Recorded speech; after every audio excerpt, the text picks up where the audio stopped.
Magandang araw! Narito na ang mga resulta ngayon sa STL Sorsogon, STL Romblon at STL Camarines Sur.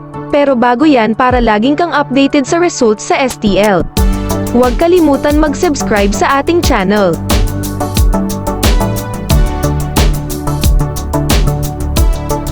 Ito na po ang official result ngayon sa STL.